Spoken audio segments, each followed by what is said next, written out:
በዛሬ ምርጫችን ትበየናለች ኢትዮጵያ። ዛሬ እኛ የምንኖርባት ነገ ደግሞ የልጆቻችን የምናዘጋጃት ሀገር ናት።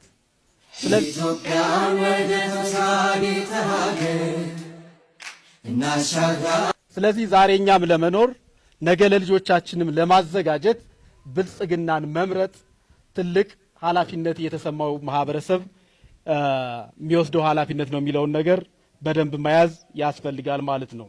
ኢትዮጵያን ወደ ተሳቢተ ሀገር እናሻግራት ሁላችንም በመደመር መድረሻችን ጫፍ እስከ ጫፍ እንዲሰማ ለኩሰብ ይቀጣጠል የድርሻማ። ሀገራችን ኢትዮጵያ የታሪኳ አዲስ ምዕራፍ እየጻፈች ትገኛለች። የመጀመሪያው አዲስ ምዕራፍ ለመጻፍ የምግብ ሉዓላዊነቷን ለማረጋገጥ ከፍተኛ እንቅስቃሴ እያደረገች ያለችበት ሁኔታ ነው ያለ። እዚህ በፊት እናንተ እንደምታውቁት ኢትዮጵያ ስትባል በእርዳታና ብድር የምትታወቅ ይህን እርዳታና ብድር በመስኖ ስንዴ፣ በመኸር ስንዴ ውጤታማ ስራ በመስራት ለአንዴና ለመጨረሻ ጊዜ ህዝቡን ከእርዳታና ብድር ማውጣት መቻል አለብኝ በሚል አግባብ ከፍተኛ እንቅስቃሴ እያደረገች ያለች ሀገር እንደሆነች በደንብ መያዝ ይገባል።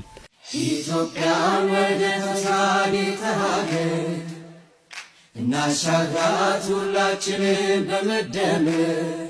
ምርጫው የእኛን የዛሬና የልጆቻችን ነገ የምንበይንበት ምርጫ ነው።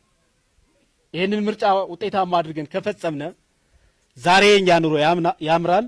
ነገ ከነገ በኋላ ደግሞ የተዘጋጀች ጥሩ የሆነች ልማታዊ የሆነች ሰላም የሰፈነባት ሀገር ለልጆቻችን ለማስረከብም የምናደርገው ምርጫ እንደሆነ በደንብ ግንዛቤ ውስጥ ልታስገቡ ይገባል።